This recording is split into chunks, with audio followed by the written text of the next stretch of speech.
Good morning সবাইকে।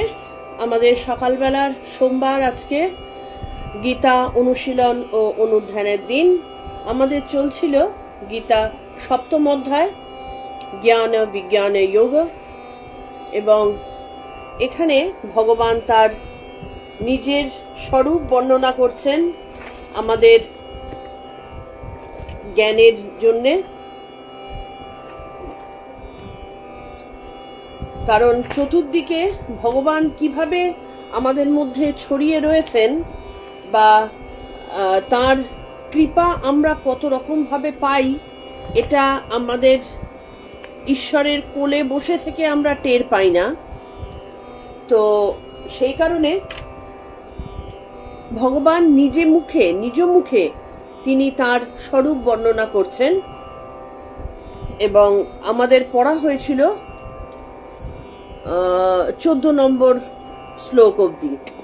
আমরা প্রতিদিনের মতো 14 নম্বর অবধি আগে শ্লোকগুলো পাঠ করব, তারপরে আমরা এর মানে ব্যাখ্যার দিকে যাব। এই ব্যাখ্যার মধ্যে বা এই বলার মধ্যে আমি সবাইকে বারবার একটা কথা বলি যে আমরা কিন্তু এখানটাতে কোনো ক্লাস হিসাবে এটাকে ধরলে চলবে না, কারণ আমারও জ্ঞানের পরিধি অত্যন্ত কম। সেখানে শুধুমাত্র নিজেদের বোঝার ভাবটাকে যা বুঝেছি সেটাকে পড়া দেবার মতন করে আমি তোমাদের সবার সামনে পড়া দিই, এবং তোমরাও যেটুকু বুঝছো সেটাকে যদি তোমরা নিজের মতন করে মাঝে মধ্যে আমার সাথে শেয়ার করো বা এই প্ল্যাটফর্মে শেয়ার করো, তাহলে অনেকেই উপকৃত হবে এবং আমরা নিজেরা নিজেদেরকে অনেকখানি ডেভেলপ করতে পারবো, ভুল ত্রুটিগুলো পরস্পর শুধরে দিয়ে আর কি।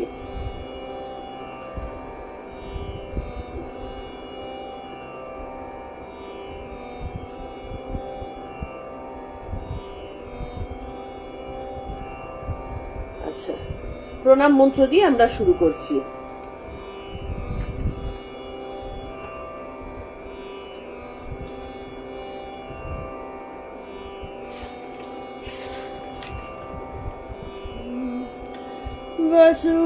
वसुदेवसुतं देवं कंसचाणूरमर्दनं देवकी परमानन्दं कृष्णं वन्दे जगद्गुरुं कृष्णं वन्दे जगद्गुरुम्।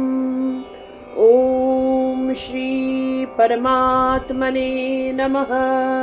श्रीमद्भगवद्गीता अथ सप्तमोऽध्यायः। श्रीभगवानुवाच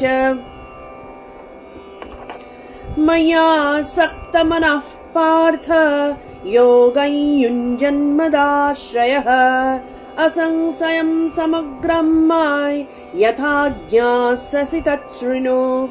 ज्ञानन्तेऽहं सविज्ञानम् इदं वक्ष्याम्यशेषतः यज्ञात्वा नेह भूयोऽन्यत् ज्ञातव्यमवशिष्यते।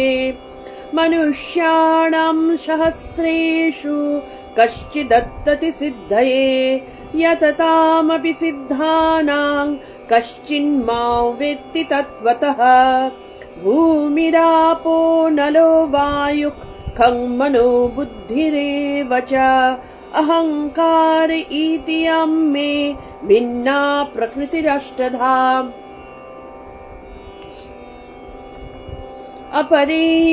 अपरेयामितस्त्वानं प्रकृति विद्धि मे परां जीवभूतां महाबाहो ययेदन्धार्यते जगत्। एतद्योनीनि भूतानि सर्वाण्येत्युपधारय अहं कृत्स्नस्य जगतः प्रभवः प्रलयस्तथा। मत्तः परतरन्यान्यात् किञ्चिदस्ति धनञ्जय। मयि सर्वमिदं प्रोक्तं सूत्रे मणिगणा इव। रसोऽहमप्सु कौन्तेय प्रभास्मि शशिसूरयोः।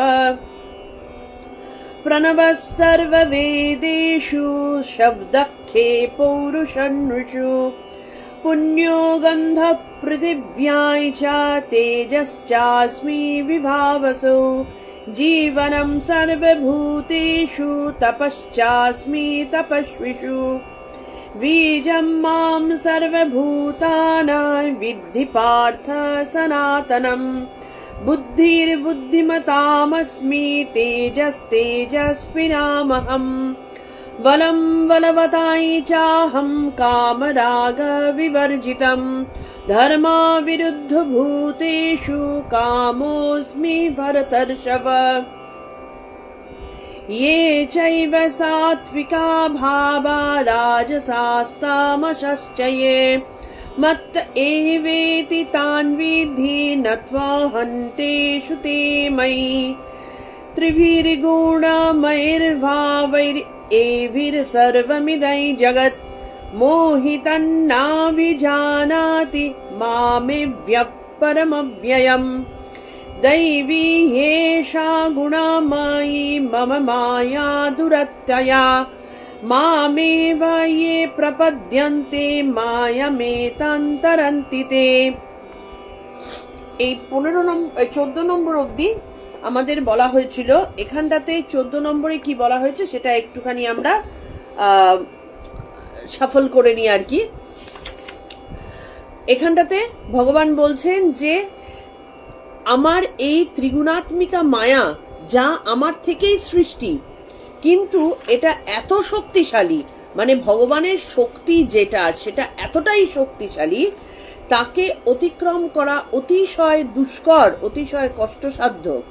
কিন্তু যারা একমাত্র আমাকে আশ্রয় করে পরিপূর্ণভাবে আমার প্রতি নিবেদিত হন বা আমাকেই আশ্রয় করেন, তারাই কেবল এই শক্তিকে অতিক্রম করতে সক্ষম হন। কারণ শক্তি এত প্রবল, এটার সাথে যুদ্ধ করা কখনো সম্ভব নয়, এই সাথে যুদ্ধ করা যায় না।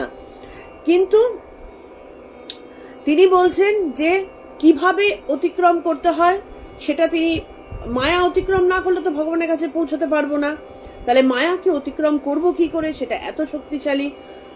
সেই জন্য তিনি বলছেন যে যত তুমি সেটার সাথে যুদ্ধ করতে চাইবে, ঠিক যেরকম দলদলের মধ্যে পড়লে, ওই চোরাবালির মধ্যে পড়লে দেখবে যদি যত বেশি ছটফট ছটফট করবে তত তাড়াতাড়ি ডুবে যাবে। এটাও তাই, মায়ার সাথে যদি যুদ্ধ করতে হয়, এবং সেটাই কিন্তু মানুষ এই ভুলটাই করে।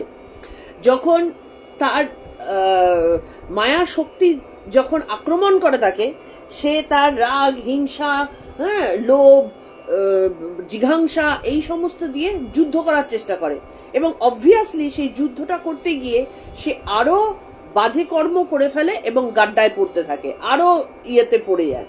তার থেকে যেটা ভগবান শিখিয়ে দিচ্ছেন যে কি করতে হবে, ছেড়ে দাও, মায়ার কাছে নিজেকে সমর্পণ করে দাও।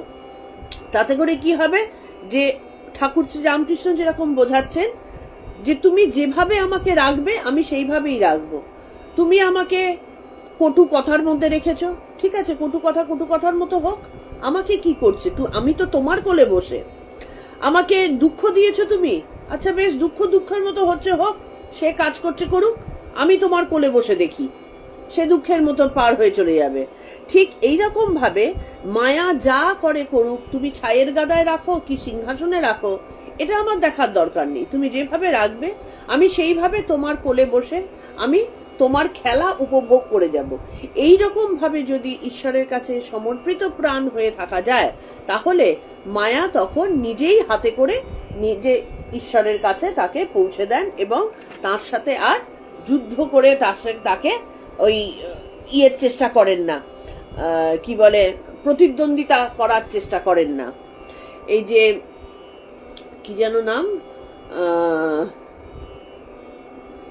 মহারাজের নাম ভুলে যাচ্ছি আর কি, যাই হোক, মানে ওই বৈষ্ণব সাধু যিনি আর কি এখন খুব দেখা যায়, উনি একবার বলেছিলেন যে এইরকম ভাবে মানে ঈশ্বরের কাছে প্রার্থনা করতে হয় বা মায়ার কাছে বলতে হয়, তুমি আমাকে তোমার পরীক্ষার সমকক্ষ বলে মনে করো না, আমি তোমার কাছে নগণ্যেরও নগণ্য, আমার কোনো অস্তিত্ব তোমার কাছে প্রায় নেই, তো তুমি যদি আমাকে পরীক্ষার মধ্যে ফেলে দাও, আমার সেই পরীক্ষা থেকে আমাকে উত্তীর্ণ হবার মতো শক্তিটা তুমিই দাও। তোমার পরীক্ষার মধ্যে আমাকে আর ফেলো না, কারণ তোমার পরীক্ষা দেবার মতন ক্ষমতা আমার কোথায়? মায়া যদি কাউকে, মানে আমরা বোকার মতন যদি মায়ার কাছে নিজেকে চ্যালেঞ্জের জায়গায় নিয়ে যাই, যে এসো আমার কাছে, আমি দেখি কত লড়াই করতে পারি, মায়া তখন তাকে আরো পাকের মধ্যে ডুবিয়ে দেন।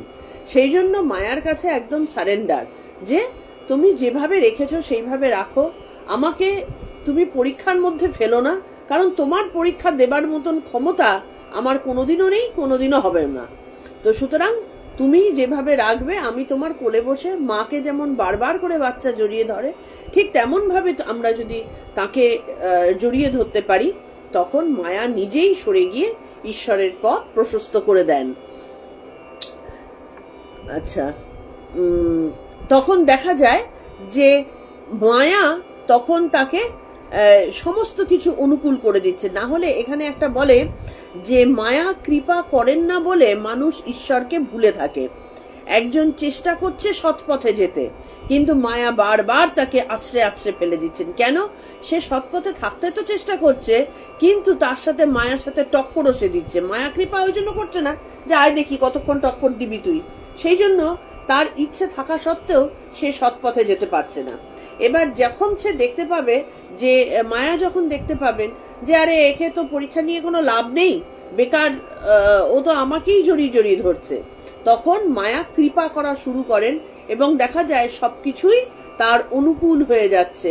কিভাবে যেন তার কাছে ভালো জিনিস আসছে, কিভাবে যেন গুরু এসে তাকে কাছে ডেকে নিচ্ছেন, কিভাবে যেন তার আশেপাশের সমস্ত কিছু অনুকূল হয়ে যাচ্ছে। এইভাবে মায়া কৃপা করে তাকে সবকিছু অনুকূল করে দেন। এইটা আমাদের 14 নম্বরে ছিল।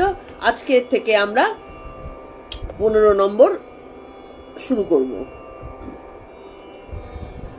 নামাং দুষ্কৃতিনো মূঢ়াঃ প্রপদ্যন্তে নরাধমঃ মায়য়াপহৃতজ্ঞানা আসুরম ভাবমাশ্রিতা।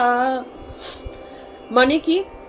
কিন্তু এই যে বললেন, ভগবান বললেন যে মায়া কে অতিক্রম করা দুষ্কর, কিন্তু এইভাবে ভাবলে মায়া নিজে পথ ছেড়ে দেন। কিন্তু দুষ্কৃতি মানে দুষ্কৃতিকারীগণ, যারা পাপ কর্মা, যাদের মন অপবিত্র, যাদের মনের মধ্যে গুণের যে তম সেইটা নিয়ে যারা কারবার করছে, তারপরে কি বলছেন? মূঢ়া মানে মোহগ্রস্ত বা বিবেক শূন্য, যে জাগতিক মোহের মধ্যে অন্ধ হয়ে রয়েছে এবং বিবেক কাজ করছে না। নরাধমাহা, নরাধমগণ, নরের মতন চেহারা কিন্তু বেসিক্যালি নরের অধম। মায়া দ্বারা, মায়া মানে মায়া দ্বারা অপহৃত জ্ঞানা, হতবুদ্ধি হয়ে যাদের মধ্যে এই ধরনের চরিত্রগুলো খেলা করে, দুষ্কৃতিগণ, পাপ কর্মা, আর কি বলছেন? মোহগ্রস্ত, বিবেক শূন্য, নরাধম যারা, তাদের কি হয়? মায়া এমন ভাবে তাদের ঘুলিয়ে দেন, তাদের হতবুদ্ধি, তাদের আর বুদ্ধি কোনোভাবে কাজ করে না। দেখবে যারা বোকা হয় তারা প্রচন্ড রাগী হয়, তার কারণ হচ্ছে ওই রাগ তার ভেতরের বুদ্ধিটাকে নষ্ট করে দিয়েছে।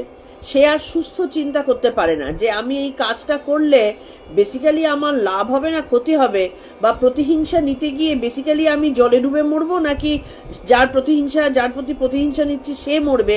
সব বুদ্ধিগুলো ঘুলিয়ে যায়। এই বুদ্ধিটা কে ঘুলিয়ে দেন? মায়া ঘুলিয়ে দেন। কারণ মায়া কখনোই কিন্তু দুষ্কৃতি মনোভাব সম্পন্ন বিবেক শূন্য কাউকে ক্ষমা করেন না।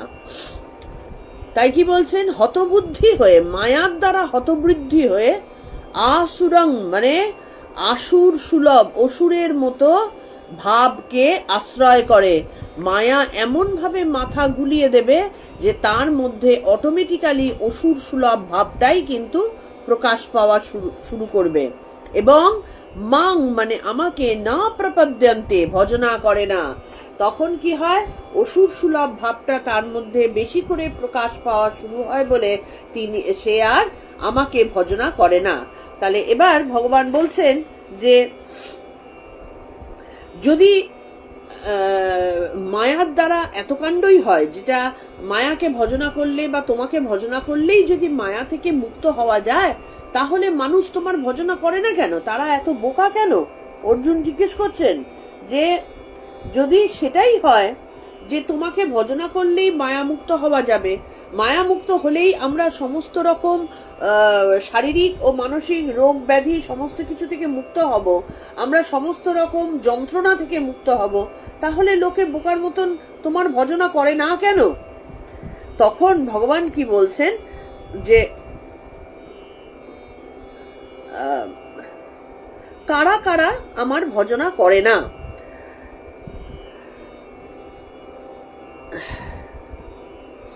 হ্যাঁ, যারা নরের মধ্যে অধম এবং নরের মধ্যে অধম, তারা আমার ভজনা করে না। কেন? নরের মধ্যে অধমটা কি? তাদের অধমত্ব আসে কেন? মানুষ তো সর্বশ্রেষ্ঠ জীব, ভগবান তো বলছেন মানুষ সর্বশ্রেষ্ঠ জীব। তাহলে যারা মানুষের মতন জন্মগ্রহণ করলো, মানুষের সন্তান হয়ে বড় হলো, তারা কেন আমার ভজনা করে না? কারণ তারা, ভগবান বলছেন যে তাদের অধমত্বের কারণ হচ্ছে তারা বিবেক শূন্য। বিবেক শূন্যতা, যে কারণে দেখো আমরা বিবেক বিবেক করে এত লাফালাফি করি।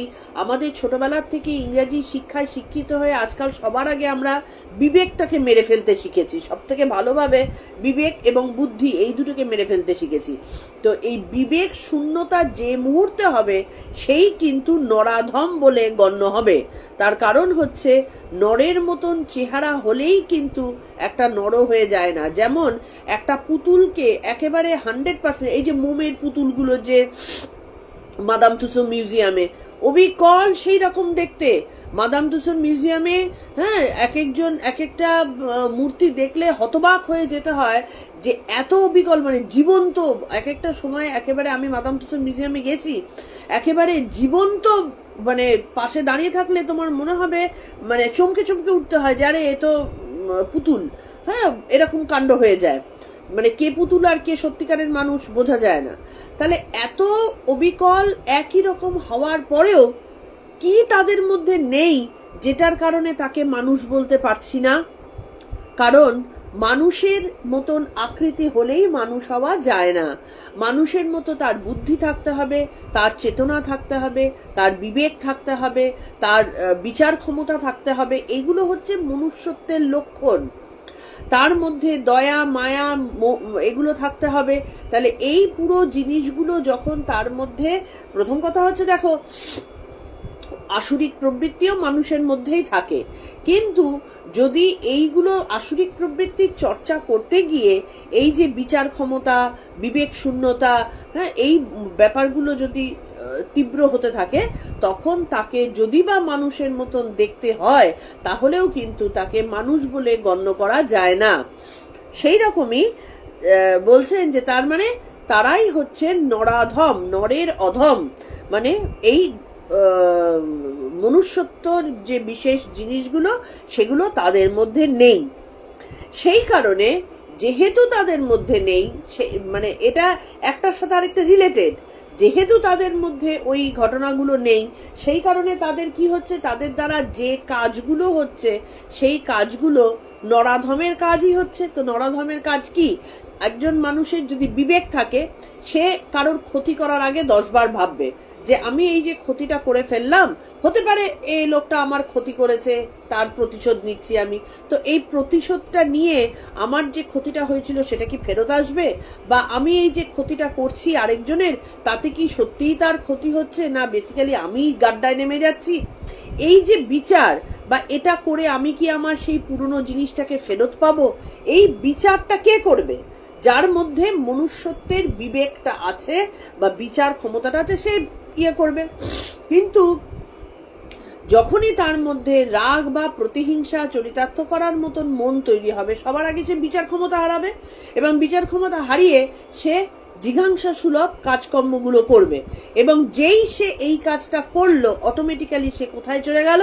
পাপ কর্মে লিপ্ত হয়ে গেল, এবং যে মুহূর্তে সে পাপ কর্মে লিপ্ত হচ্ছে সেই মুহূর্তে তার মনের মধ্যে কিছুতেই ঈশ্বরের প্রতি নিবেদন আসতে পারে না, ঈশ্বরের প্রতি তার ভক্তি আসতে পারে না। সে মুখে বলতে পারে যে ঈশ্বর আমাকে দিয়ে করাচ্ছেন, বা ঈশ্বরের করুণায় আমি আজকে এটা করার সক্ষম হচ্ছি, কিন্তু ঈশ্বর মরে গেলেও তার সাথে থাকেন না, যতই সে ঈশ্বরের ফটো টাঙিয়ে রাখুক আর যতই সে ঈশ্বরের সামনে ধূপধুনো দেখাক, অসম্ভব। কারণ ঈশ্বর কখনোই কোনো পাপ সুলভ কর্মে তিনি নিজেকে লিপ্ত রাখেন না বা সেটাতে সহকারী হন না। তো তার মানে কি হলো, মায়া কাজ করছে। মায়া তখন তার মধ্যে প্রবেশ করে তার বুদ্ধি বিচার ক্ষমতাটাকে ঘুলিয়ে দিচ্ছে। কেন ঘুলিয়ে দিল? কারণ সে নিজের ভেতরে সেই জিঘাংসা সুলভ যে তমগুণের যে কাজকর্ম সেইগুলোকে সে আশ্রয় করছে। এই যে বলছেন বোধ বুদ্ধি তখন মায়া শক্তি দ্বারা, মায়া তার সমস্ত বোধকে অপহরণ করে নেন। কি ভয়ঙ্কর ভাবে মায়া কাজ করতে থাকে এইটা নিজেরা নিজেদের মধ্যে খেয়াল করো, যে মায়া কিভাবে কাজ করতে থাকে। তার সমস্ত বোধ বিচার বুদ্ধি সব অপহরণ করে নিয়ে আলটিমেটলি কি হলো, দুষ্ট স্বভাবকে আশ্রয় করলো, অসুর স্বভাবকে আশ্রয় করলো। কারণ ফাঁকা তো থাকবে না, মায়া তখন তার ভালো জিনিসটাকে নিয়ে তার মধ্যে খারাপটা ঢুকিয়ে দেয়। আসুরিক প্রবৃত্তি, আসুরিক প্রবৃত্তিটাও তো মায়া। আসুরিক প্রবৃত্তিটার মধ্যে তো আর আলাদা করে নতুন কোনো পদার্থ নেই, এটাও মায়া, এটাও ঈশ্বরের গুণ। কিন্তু সেই মায়া শক্তি কি করছেন, তার যে মনুষ্য সুলভ বিবেক ক্ষমতা বিচার ক্ষমতা সেটাকে অপহরণ করে নিচ্ছেন, অপহরণ করে তার মধ্যে ঢুকিয়ে দিচ্ছেন আসুরিক প্রবৃত্তি। সে আসুরিক প্রবৃত্তিকে আশ্রয় করে তখন সে অকাজ কুকাজগুলো করতে থাকে। সেই জন্য বলছেন যে এই করতে গিয়ে জন্মের পর জন্ম কাটাচ্ছে শুধু না, এবং তারা নিম্নজনী প্রাপ্ত হচ্ছে। সেই নিম্নজনী প্রাপ্ত হয়ে সে হয়তো ধরো একজন মনুষ্যজনী থেকে পশুজনী প্রাপ্ত হলো, যেমন জড়ভরতের হয়েছিল। জড়ভরত তার পরবর্তীতে ওই হরিণের কথা চিন্তা করতে করতে হরিণ হয়ে জন্মেছিলেন, কিন্তু জন্মাবার পরে তার হরিণ সুলভ সব ভাবভঙ্গি থাকবে, কিন্তু তার অন্তরাত্মা ওই আসল জিনিসটা কিন্তু তড়পাতে থাকে। সে কিন্তু বারবার করে, যে কারণে ওই হরিণ জন্মেই জড়ভরত কিন্তু প্রতিজ্ঞা করেছিলেন যে পরবর্তী জন্মে যখন তিনি মনুষ্য জন্ম নেবেন তখন কিন্তু তিনি আর কোনো রকম ভাবে কোনো কর্মে লিপ্ত হবেন না। কারণ কর্মে লিপ্ত হলেই এই ফলের ভয় থাকে, মানে পড়ে যাবার ভয় থাকে। তাই বলছেন যে এরা জন্ম জন্ম কাটিয়ে দিচ্ছে, এবং কত জন্ম সেই পশুজনী থেকে আবার কতদিন বাদে মনুষ্যজনীতে প্রবেশ করবে তার কোনো ঠিক ঠিকানা নেই। সেই কারণে তারা জীবনের কর্ম কি এগুলো একবারও তারা কিন্তু মনে মনে ভাবে না। এবার আমরা একটু আধ্যাত্মিক ব্যাখ্যার মধ্যে যাব। এই যে দুষ্কৃত এই কথাটা কাকে বলা হচ্ছে? যা সুকৃত নয়, মানে সুকাজ করে না, সুকৃত। এবার তাদেরকে কি বলা হচ্ছে? তারা সবাই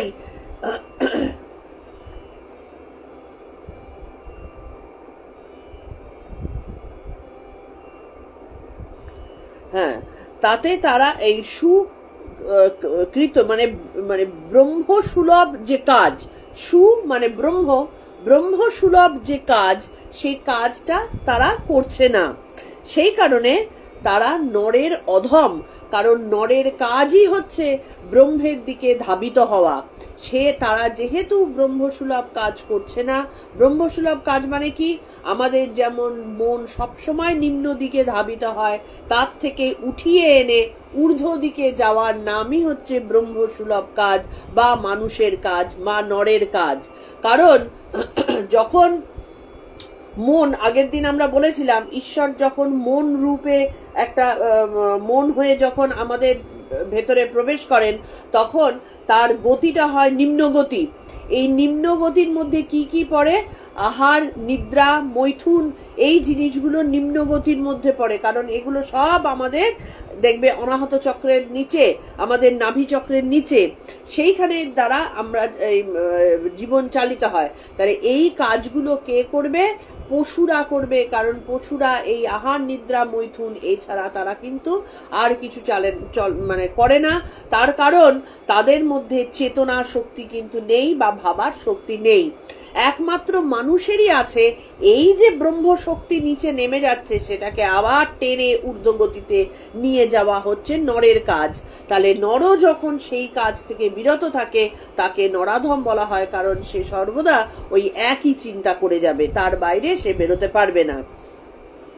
সুতরাং এই সর্বদা মানে নিম্নগামী দৃষ্টি ছেড়ে ঊর্ধ্বগামী দৃষ্টি মানে কূটস্থের দৃষ্টি রাখাটাই হচ্ছে নরের কাজ, এবং নিম্ন দিকে বেরিয়ে যাওয়াটা হচ্ছে অসুরের কাজ। এবার বলছেন মূর্খ কাকে বলে? এই যে মূঢ় বা মূর্খ কথাটা বলা হচ্ছে তাদের কাকে বলে?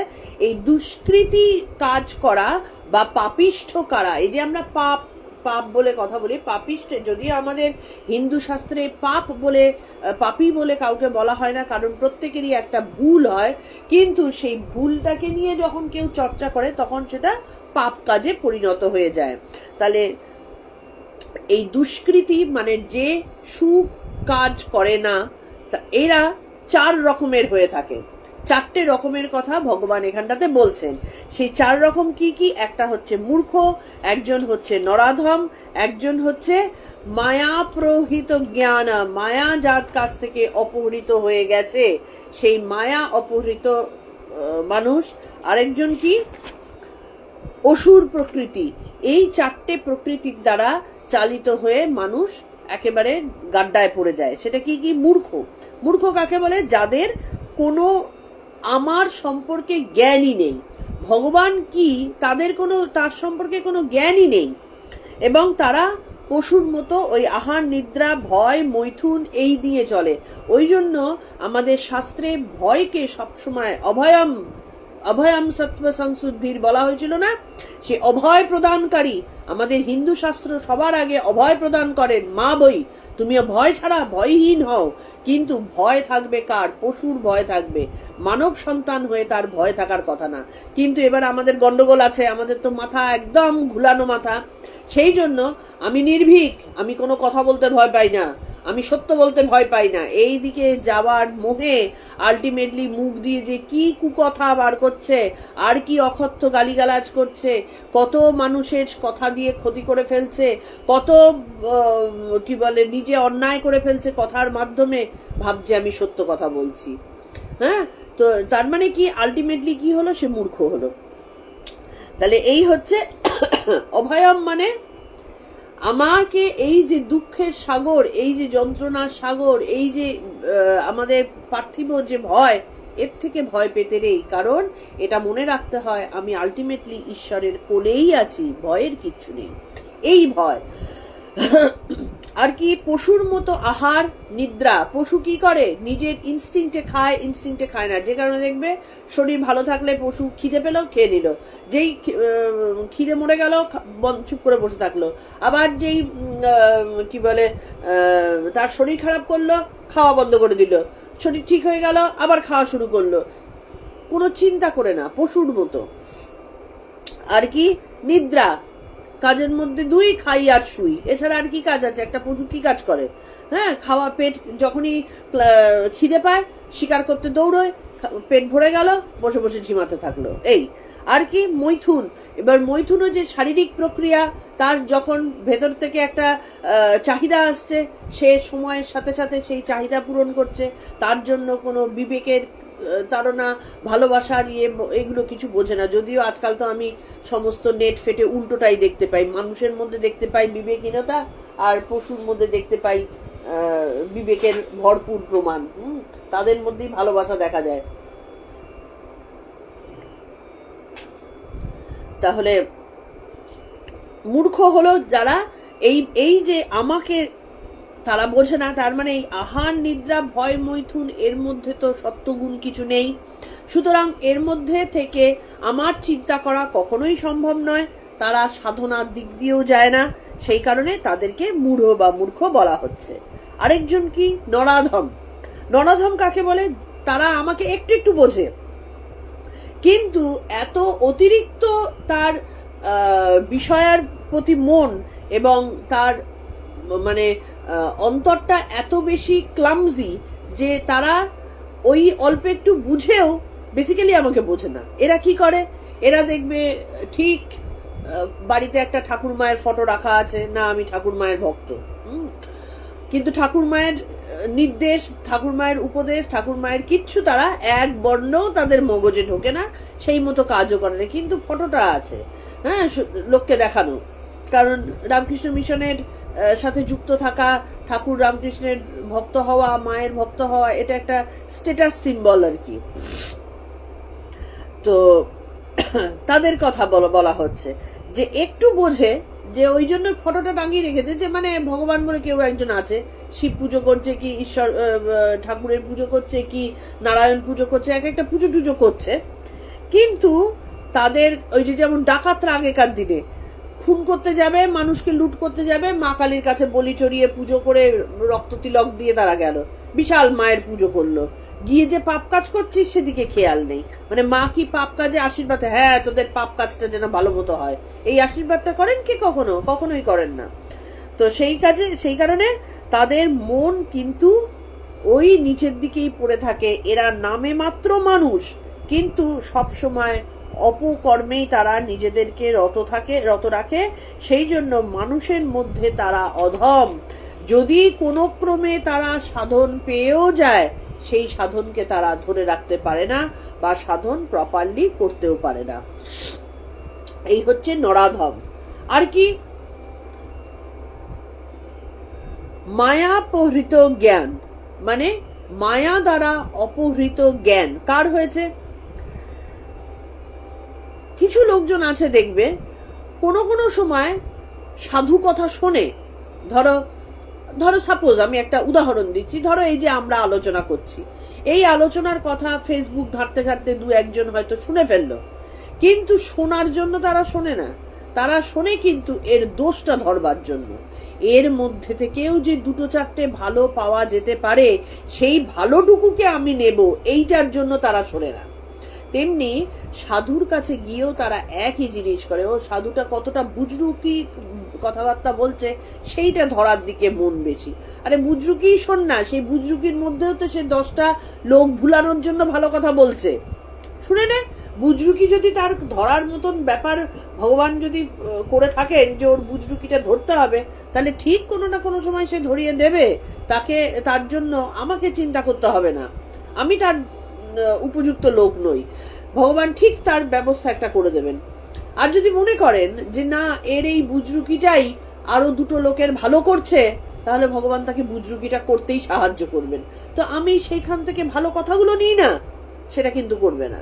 তারা কি করবে? সেইখানটাতে বসে বসে তার ভেতরে তাকে কিভাবে লোক সম্পর্কে ছোট করা যায়, তার অন্তরের তার ভেতরকার যে কাদা বার করা যায় সেই চিন্তা করতে থাকবে, বা তার ভুল কি করে ধরা যায় লোকের কাছে ধরিয়ে দিলাম, বিশাল কাজের কাজ করলাম।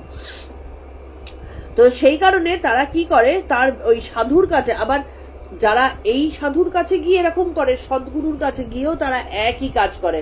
কিছুতেই সদ্গুরুর কাছে গিয়ে তারা সেই সারেন্ডার করতে পারে না। সেই কারণে সারাক্ষণ কি করলে মানে আমার ভালো হবে আর ওর ভুলটা ধরা পড়বে, এই কাজে সদা সর্বদা তাদের মন পড়ে থাকে আর কি। তাহলে এদের জ্ঞান কি? এই যে লোকগুলো যারা ওই ভুল ধরতে যাচ্ছে, তাদের ভেতরে জ্ঞান তো আছে, জ্ঞান আছে বলেই না তারা ভুলটা ধরতে পারছে। হয়তো সেই সদ্গুরুর কাছে নামে একটা লোক অন্য মানুষকে ঠকাচ্ছে, তার কাছে গিয়ে ধরার মতন বুদ্ধি যখন রয়েছে, তার মানে তার জ্ঞান আছে। কিন্তু সে সেই জ্ঞানটাকে শুভ কাজে না লাগিয়ে সে এই খারাপ কাজে, মানে তার জন্য যেটা অপ্রয়োজনীয় সেই কাজে সে ব্যবহার করা শুরু করলো। তখন কি হয়? মায়া দেবী তার ভেতরের জ্ঞানটাকে অপহরণ করে নেন। অপহরণ করে কি করলেন? তার মুখ দিয়ে, তার আচার আচরণ দিয়ে, তার কোনোভাবে তারকে দিয়ে এমন একটা কাজ করিয়ে দেবেন, বেসিক্যালি সেইটা তার জন্য, নিজের জন্য খারাপ হয়ে গেল, তাকে কোনোভাবে ভালো দিকে উন্নতি করলো না। আলটিমেটলি তার কিন্তু ক্ষতিই হলো, তার কিচ্ছু ভালো হলো না। সেই জন্য সাধন পেলেও তাদের মন সাধনার দিকে আকৃষ্ট হয় না। এই হচ্ছে মায়াপহৃত জ্ঞান। আরেকটা কি, অসুর প্রকৃতি। বলছেন এই অসুর প্রকৃতি যারা হয় তারা ভয়ঙ্কর অভিমানী এবং স্পর্ধা, ভয়ঙ্কর স্পর্ধা। দেখো, স্পর্ধা স্বামীজির কি কম ছিল? স্পর্ধা ছিল বলেই না তিনি ওই রকম ফাঁকা পকেটে তিনি চলে গিয়েছিলেন কালাপানি পার হয়ে, যেখানটাতে তিনি জানতেন যে আমাদের ভারতীয় সমাজ এমন একটা সমাজ যে আমাদের একেবারে জীবন শেষ করে দেবে, নিন্দে ভারতবর্ষ ভরে যাবে। সব জেনেও তিনি স্পর্ধা করেছিলেন যে ঠাকুরের বাণী তিনি বিদেশের মাটিতে ছড়িয়ে দেবেন। একে বলে স্পর্ধা। কিন্তু এই ধরনের আসরিক প্রবৃত্তি স্পর্ধা, তাদের কি, আমি অনেক কিছু করতে পারি, তোমাকে জানে শেষ করে দিতে পারি, আমাকে যদি তুমি সেইভাবে খেপিয়ে তোলো, আমি যা নয় তাই করে ফেলতে পারি। এই হচ্ছে স্পর্ধা, আসরিক প্রকৃতির স্পর্ধা। এই স্পর্ধাটা কোনো মতেই কিন্তু আমাদের গ্রহণযোগ্য বা মানে অ্যাপ্রিসিয়েট করার মতন জিনিস নয়। তারা কিছুতেই কোনো ভালোর কাছে মাথা নত করে না। ধরে নিলাম আজকে যেমন রত্নাকর, যখন রত্নাকর ছিলেন, এবার তিনি যখন বাল্মীকি হলেন, আমরা যদি মনে করে রাখি যে এই বাল্মীকি আসলে বাল্মীকি না, এই বাল্মীকি কিন্তু আসলে রত্নাকর, এই বাল্মীকি কিন্তু আসলে খুব খারাপ লোক, আমি কি বাল্মীকির জিনিসগুলো নিতে পারবো? ভালো জিনিসগুলো নিতে পারবো? কোনোদিনও পারবো না।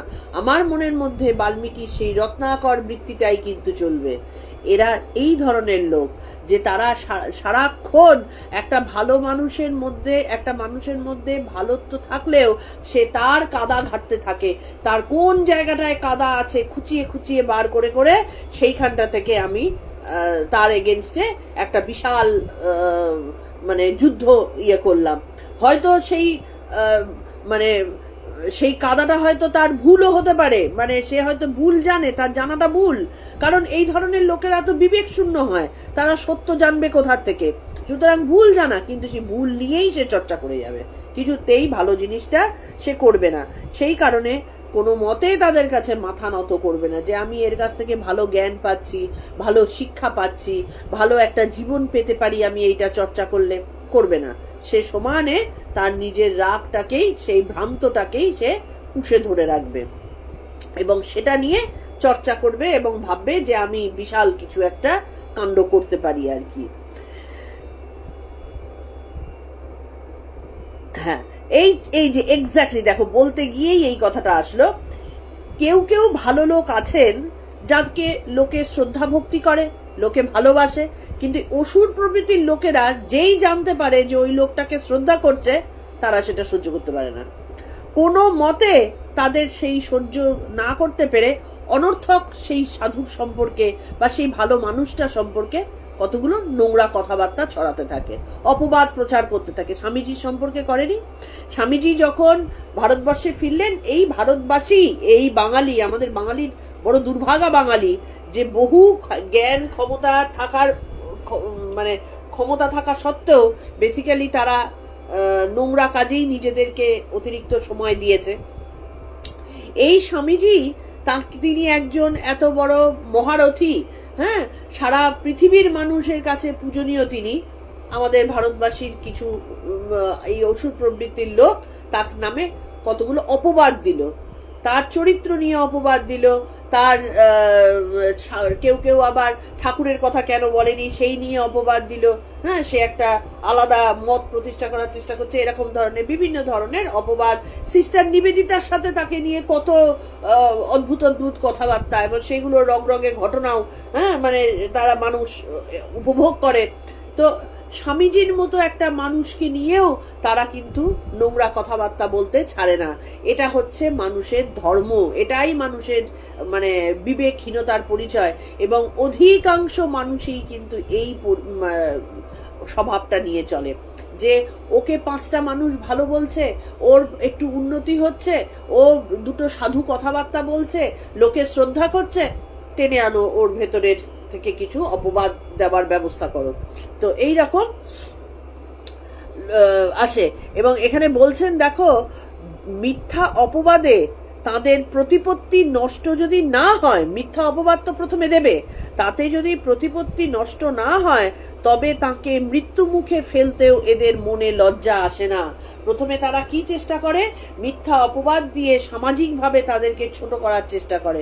যদি সেটা না হয়, তাহলে যদি এমন কাজ করে তারা মৃত্যু মুখে পতিত হয়, কারণ সবার তো মনের জোর সমান হয় না, হতেই পারে এতখানি অপবাদ সে সহ্য করতে পারলো না, সাধুই হোক আর যাই হোক, মানুষ তো, সে হয়তো সহ্য করতে পারলো না, সহ্য করতে না পেরে সে হয়তো আত্মহনন করে নিতে পারে, সামাজিক সেই চাপ সে নিতে পারলো না, এটাতে তারা খুশি হলো, দেখেছো, এই ছিল তার গতি, মনে আনন্দ পেল। এইটা করতেও তাদের লজ্জা বোধ হবে না। এইটা হচ্ছে আসুরিক প্রবৃত্তির পরিচয়।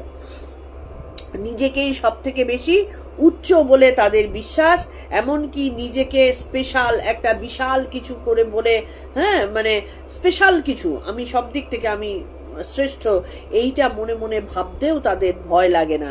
হ্যাঁ, এবং যখন ভগবানকে কেউ ভজনা করে, কেউ যখন ভগবানকে ধরে বাঁচতে থাকে, তখন তাদেরকে দেখলে তারা তেলে বেগুনে জ্বলে ওঠে। হিরণ্যকশিপু যেরকম, প্রহ্লাদ ভগবানকে ভজনা করছেন, সেই দেখে তাকে মারতে ছুটলেন, নিজের ছেলেই হোক আর যাই হোক। তাহলে এইরকম। কিন্তু আবার কেউ কেউ আছে, তাদের পুজোর রাবণের মতন পুজো করার প্রচুর আড়ম্বরা আছে। রাবণ কিন্তু কোনোদিনও গায়ত্রী মানে জপ না করে, তিনি তার সন্ধ্যান্নিক না করে তিনি কিন্তু কখনো দিন কাটাননি। প্রত্যেক দিন তিনি এত গুণী ছিলেন, এত তপস্বী ছিলেন, বড় তপস্বী, কিন্তু পাপ কাজ করতেও তার কিন্তু কোনো বাধা আসতো না, তিনি নিশ্চিন্তে পাপ কাজটা করে যেতেন আর কি। তাহলে এই সমস্ত মানুষকে অসুর প্রবৃত্তির বলা হয়। কারণ জ্ঞানী, আগের দিন আমরা পড়েছি, জ্ঞান এবং ঈশ্বর ভজনা মানুষকে শান্ত করবে, মানুষকে নির্বিবাদী করবে, মানুষের ভেতরে জিঘাংসা দূর করবে, মানুষের মনকে চঞ্চলতা থেকে থামাবে, মানুষকে রেকটিফিকেশন করতে শেখাবে। ধীরে ধীরে সে উন্নতির পথে সে পৌঁছতে থাকবে। তাই বলছেন যে অসুর বা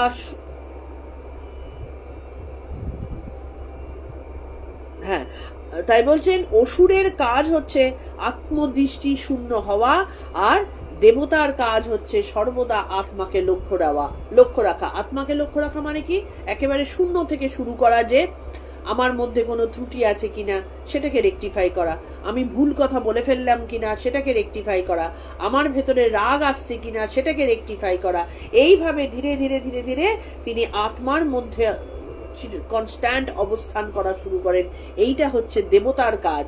আর যারা আত্মদৃষ্টি, আমি কি করছি, হিতাহিত জ্ঞান শূন্য হয়ে কি করছি এই বোধ যাদের থাকে না, সেইটা হচ্ছে অসুরের কাজ।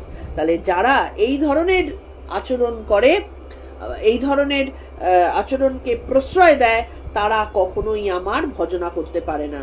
তাহলে অর্জুন যখন বলছিলেন যে তোমাকে ভজনা করলেই যদি সর্ব দুঃখ থেকে মুক্ত হয়ে, মায়া মুক্ত হয়ে আমরা সেই ঈশ্বরীয় ধামে পৌঁছতে পারি, বা আমাদের আত্মদর্শন যদি হতে পারে, তাহলে সব মানুষ করে না কেন?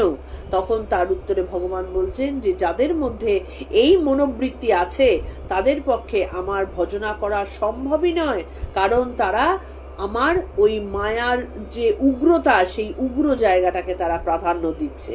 সেই কারণে এই মায়াকে অতিক্রম করে যে আমি অবস্থান করছি, সেই শক্তির অপর দিকে যে আমি অবস্থান করছি, সেই আমির চিন্তাটা করা কখনোই সম্ভব নয়, কারণ মাঝখানে মায়ার বিশাল একটা সমুদ্র রয়েছে। তাহলে এইটা গেল আমাদের 15 নম্বর। 16 নম্বরটা আমরা একটু শুরু করব, পুরোটা করতে পারবো কিনা জানি না, তাও শুরু করছি।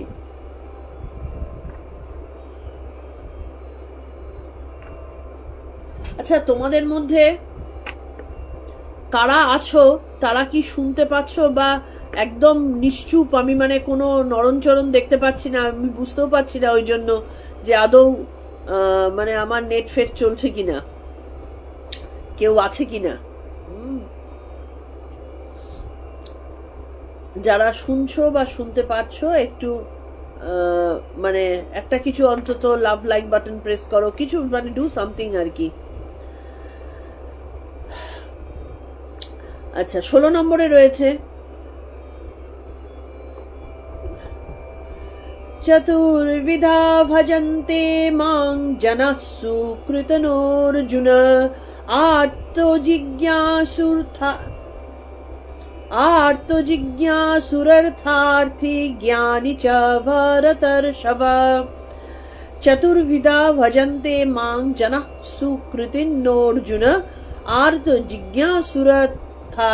सुरर्थार्थी ज्ञानी च भरतर्षभ। মানে কি, হে ভারত ঋষভ মানে ভারতের শ্রেষ্ঠ অর্জুন, হে ভারত শ্রেষ্ঠ অর্জুন, চতুর্বিধা সুকৃতি না, 4 রকমের এই সুকৃতিবান বা পুণ্যবান। এর আগে বললেন 4 রকমের তিনি দুষ্কৃতির কথা, দুষ্কৃতি বান 4 রকমের আছেন, এবার বলছেন সুকৃতিবানের কথা 4 রকম। তাহলে চতুর্বিধা 4 প্রকার, সুকৃতি নহ সুকৃতি সম্পন্ন বা পুণ্যবান ব্যক্তিগণ, তারা কারা? আর্ত জিজ্ঞাসু, আর্ত কাকে বলে? যারা রোগক্লিষ্ট বিপন্ন, জিজ্ঞাসু যারা তত্ত্বজ্ঞান লাভে ইচ্ছুক, অর্থী মানে ইহলোক পরলোকের সুখ প্রাপ্তি যাদের কামনা, জ্ঞানী চ এবং তত্ত্বজ্ঞানী, মাং আমাকে ভজন্তে ভজনা করেন। তাহলে প্রথমে বললেন কারা আমাকে ভজনা করে না, এবং এবার বলছেন কারা কারা আমার ভজনা করে। 4 রকমের মানুষ আছে যারা আমার ভজনা করে। তাহলে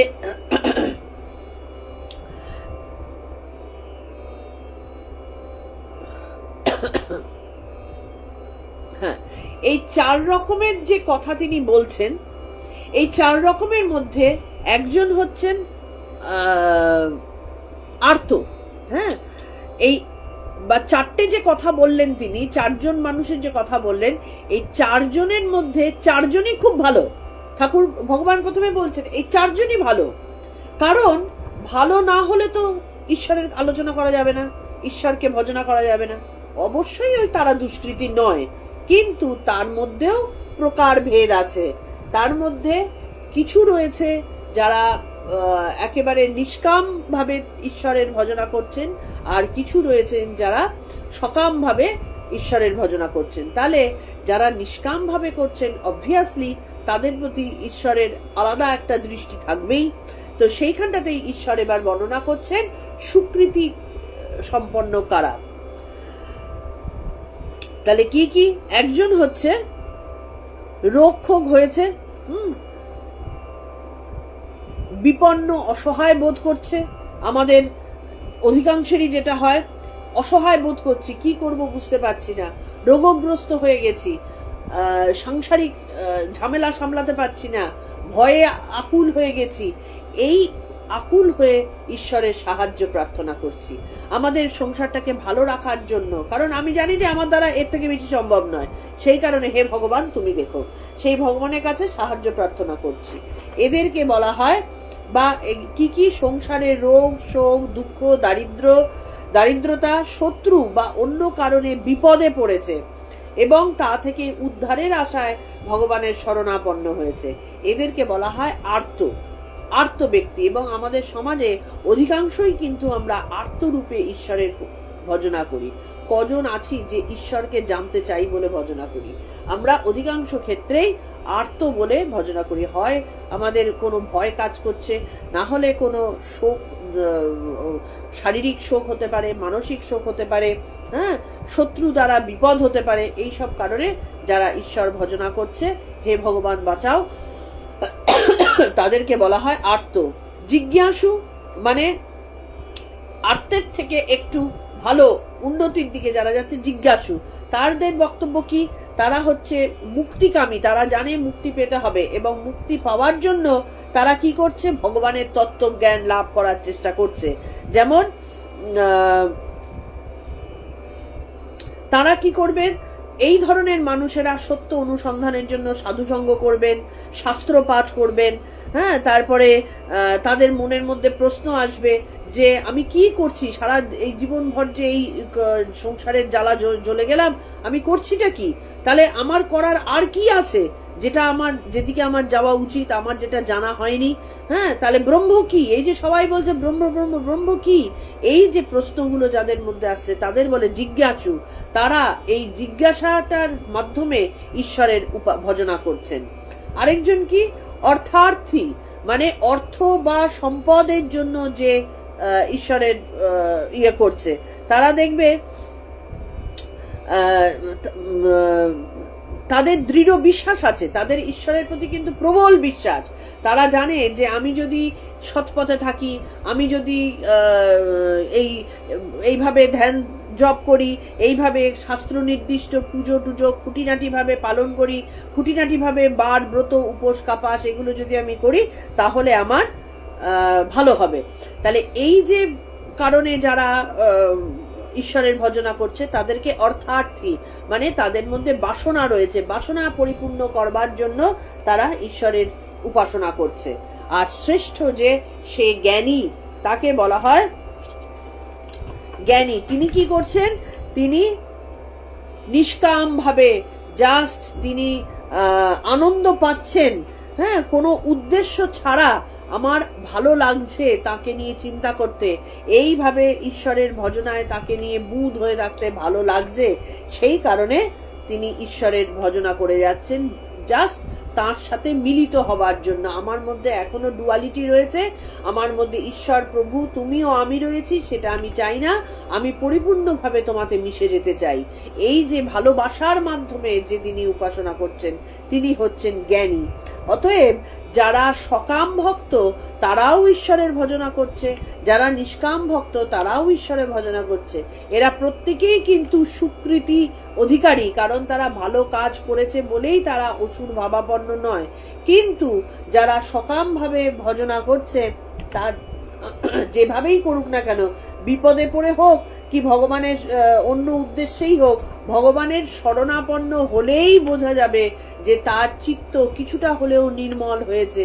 যে মুহূর্তে ঈশ্বরের শরণাপন্ন হবে সেই মুহূর্তে বোঝা যাবে তার চিত্ত নির্মল হওয়ার দিকে এগিয়ে যাচ্ছে বা কিছুটা হলেও হয়েছে।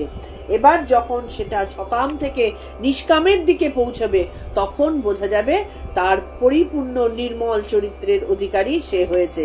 সেখানটাতে সেই কারণে ভগবান জ্ঞানীকে সর্বশ্রেষ্ঠ সম্মান এবং সর্বোচ্চ স্থান তিনি দিয়েছেন। এই জ্ঞানী মানে যে একদম চরম ভক্ত, সেও কিন্তু জ্ঞানী, প্রচন্ড ভক্তির দ্বারা সে জ্ঞান লাভ করছেন।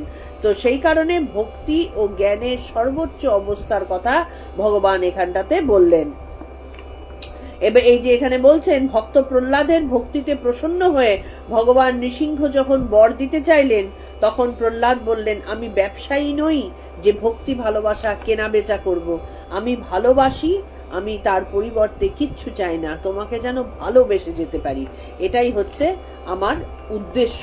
তাহলে এই ভালোবাসা যার কাছ থেকে পাবে, আমাদের সাধারণ বুদ্ধিতে কি বলে, কেউ যদি আমাদের এইভাবে ভালোবাসতে পারে যে আমি কিছু চাই না, শুধু তোমাকে ভালোবাসতেই চাই, তুমি ভালোবাসো কিনা আমার দেখার দরকার নেই, তাকে কি ভালো না বেসে পারা যায়? আমরা তো তাকে ভালোবাসবই। তাহলে সেই রকম ভগবানও তাই, যে একেবারে নিঃস্বার্থভাবে ঈশ্বরের প্রতি ভালোবাসা দিয়ে যাচ্ছে, দিয়ে যেতে চাই। ঈশ্বর তাকে কিভাবে রেখেছেন সেটা তিনি দেখতে চান না, ঈশ্বর তাকে কি দিলেন সেটা তিনি দেখতে চান না, তিনি আলটিমেট জিনিসটা পেয়ে থাকেন। তিনিই আলটিমেটলি ঈশ্বরের ভালোবাসা সবাই পাবেন। যারা সুকৃতি করছে তারা সবাই পাবে, তারা একটু দেরিতে পাবে, যখন সকাম থেকে নিষ্কামে যাবে তখন পাবে, যারা নিষ্কাম তারা এখনই পাবে। তাহলে আজকে আমাদের এই 15 আর 16তে আমরা দুটোতেই কিন্তু ভীষণ গূঢ় দুটো জিনিস জানলাম, যে দুষ্কৃতি কেন ভগবানের উপাসনা করে না, তাদের ভেতরে কি চলতে থাকে এবং তাদের আলটিমেটলি কি হয়, আর সুকৃতি কাদের, কারা ঈশ্বরের ভজনা করতে পারে। সুতরাং একটা অন্তত আমরা বুঝলাম যে যে কারণেই হোক, আমাদের জ্ঞানে হোক অজ্ঞানে হোক, ভালো লাগায় হোক চাহিদায় হোক, আমরা ঈশ্বরের ভজনাটুকু করার দিকে যখন মনোযোগ দিতে পেরেছি, তখন আমরা দুষ্কৃতিতে অন্তত নই, আমরা সুকৃতি। এবং এটাকে এবার নিষ্কাম ভজনার দিকে আমাদের নিয়ে যেতে পারলেই কেল্লা ফতে। আজকে তাহলে এটুকুই। আমরা আজকে 15 আর 16 দুটো পড়লাম, দুটোই কিন্তু খুব সুন্দর। আমাদের সমাজে মিলিয়ে দেখবে এই ধরনের সুকৃতি সম্পন্ন লোক এবং দুষ্কৃতি সম্পন্ন লোক ভুরি ভুরি দেখা যায়, প্রতি মুহূর্তে দেখা যায়। হ্যাঁ, আজ ফেসবুকের দৌলতে বা আমাদের এই সোশ্যাল মিডিয়ার দৌলতে তো বহু এরকম আমরা দেখতে পাই। সুতরাং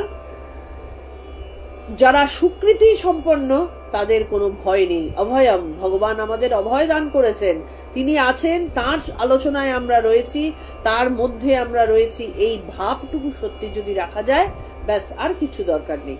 এবার নিষ্কাম সাধনার দিকে এগিয়ে যেতে পারলে ভগবানের কাছে সেইটাই প্রার্থনা করতে হয় যে ভগবান আমার মধ্যে এখনো সকাম রয়েছে, আমি সকাম ভাবেই তোমাকে ভালোবাসছি, কিন্তু তুমি আমাকে নিষ্কাম করে দাও, সব তুমি করে দাও। ভগবানের ওপর সব দায়িত্ব দিয়ে দিতে হয়, তুমি করে দাও, তুমি আমার দেখো, তুমি আমার মানে পতন দেখো, তুমি আমার উত্থান দেখো, আমার কিছু দরকার নেই, আমি তোমাকে শুধু ভালোবেসে যেতে পারলেই হলো, সেইটুকু শুধু আমায় দিও, নির্মল মনটুকু শুধু দিও। ব্যাস এই প্রার্থনাতেই তো ভগবান গোলে জল হয়ে যাবে। আর কি, ভগবান তো কঠিন মানুষ নন, কঠিন নন, তিনি একেবারে সহজ সরল, সব থেকে বেশি সরল। সুতরাং আমাদের ডাক তার কাছে গিয়ে পৌঁছবেই পৌঁছবে। আজকে তাহলে এটুকুই, আমরা প্রণাম মন্ত্র দিয়ে শেষ করছি। আগামী দিনের আবার এর পরবর্তী থেকে শুরু করব। ओम तत्सदिति श्रीमद्भगवद्गीतासु उपनिषत्सु ब्रह्मविद्यायां योगशास्त्रे श्रीकृष्णार्जुन संवादे ज्ञान विज्ञान योग नाम सप्तमोऽध्यायः। ओम श्री कृष्णार्पणमस्तु। ओम श्री कृष्णार्पणमस्तु। ओम श्री कृष्णार्पणमस्तु। ভালো থেকো সবাই। পরের দিনের নোটিশের জন্য অপেক্ষা করো এবং প্রতিদিনের মতনই আবার বলি, নিজেদের পেজ থেকে সবাই শেয়ার করো যাতে আরো 10টা লোকের কাছে আমাদের এই ঈশ্বরীয় কথা পৌঁছতে পারে এবং সমাজটা একটু অন্তত বিবেকবান হয়ে ওঠে।